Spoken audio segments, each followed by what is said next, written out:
stock market continued its meltdown at the opening of the markets today. In less than an hour this morning, the Dow Jones fell more than 1,000 points.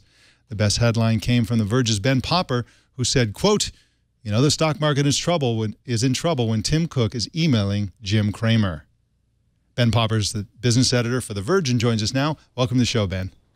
Hey, thanks for having me. Thanks for coming on. Now, what did this Cook email say that was sent to Cramer?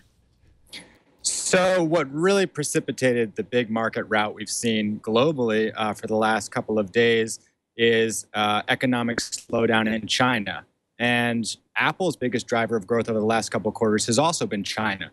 So the idea that there'll be less demand in China could be seen as very dangerous for Apple's future returns. Tim Cook sent a letter to Jim Cramer, which was just sort of a reassurance. It said, our iPhone sales in China have been actually accelerating. We're doing great. You don't need to worry about us. And, the market has since bounced back, and Apple actually led that rally. So this was, one of the CEOs of one of the biggest companies sort of reaching out and saying, everybody calm down.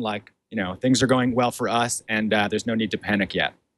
So, Ben, is it possible that he's protesting too much? Sounds like this had the intended effect, but the stock market is not, a group of fanboys at WWDC either, right? Just sort of saying things are okay. Do you think that that's enough, or do you think that Tim Cook kind of mildly freaking out is itself kind of freaky?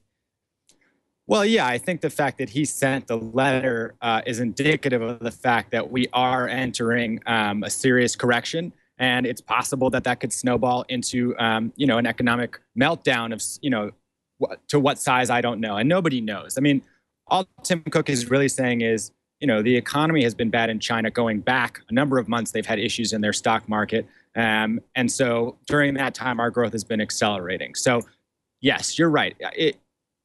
The reassurance is a bit of a warning sign in and of itself, but at the same time, we're not at meltdown yet.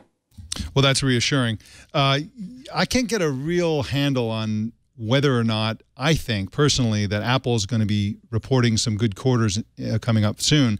The reason is that the stellar quarter that they just had in China, especially, was the result of a couple of historically rare bits of pent-up demand. So for starters, they were not on China Mobile, the world's largest carrier, for a long, long time. Finally, they made a deal last year, and then the iPhone became available on China Mobile, and as people came through their upgrade cycles, a lot of people buying iPhones. The second one is that China loves gigantic phones. Apple only had tiny phones, and when they came out with the iPhone 6 Plus, finally, they satisfied the Chinese market and many of the markets around the world with a big phone.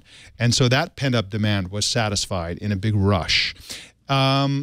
And then we have the stock market troubles, which, if anything, in China will make people a little bit maybe less confident as the consumer confidence and so on is damaged by this whole problem, even if it recovers immediately.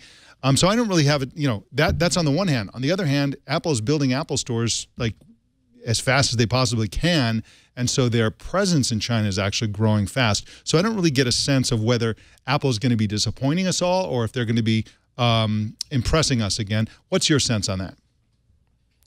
Yeah, that's a great question. I mean, in the email that he sent to Jim Cramer, Tim Cook points out that LTE penetration in China is still very low compared to other developed markets. And so that means there's still a ton of upside, people getting basically onto smartphones from feature phones, and they think they can capture a significant piece of that. So I'm not an Apple expert, and you shouldn't listen to me if you're picking stocks. But I don't think that the growth in China is over. Far from that. Is the best growth in China over? Perhaps, as you point out, there were a couple of sort of choke points that were holding up, and a lot of demand was released in 2 quarters. But globally speaking, there's still a huge group of people that are moving from feature to smartphones, and Apple is poised to capture a huge percentage of that. So, Ben, my last question is, do you think that there's any other CEO out there who could have the same effect by sending a letter to Jim Cramer? I don't think so. I mean, I think Apple is completely unique in both, the size of the business.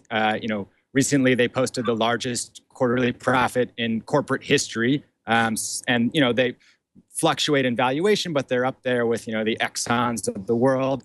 At the same time, it's a business that people can relate to more than an Exxon. Everybody has a smartphone or a tablet or a laptop, and so they feel connected to that as a consumer. So no, I think Tim Cook is in a really unique position, and is able to sort of offer a calming hand.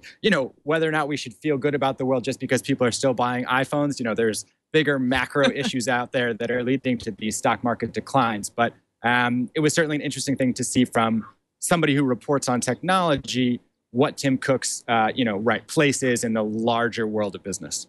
And I thought it was kind of weird that instead of going to the big, heavy-hitting investor types, he went to a guy who basically has a Carrot Top-like show with props and all this kind of stuff. Right. Although he is respected in many circles. So I guess he's a little of both. He's got a big platform, and he's also a reasonably good financial analyst that I guess people listen to. Ben Popper's at theverge.com. And you can follow him on Twitter at Ben Popper. Ben, thank you so much for joining us today. Oh, my pleasure. Thanks for having me.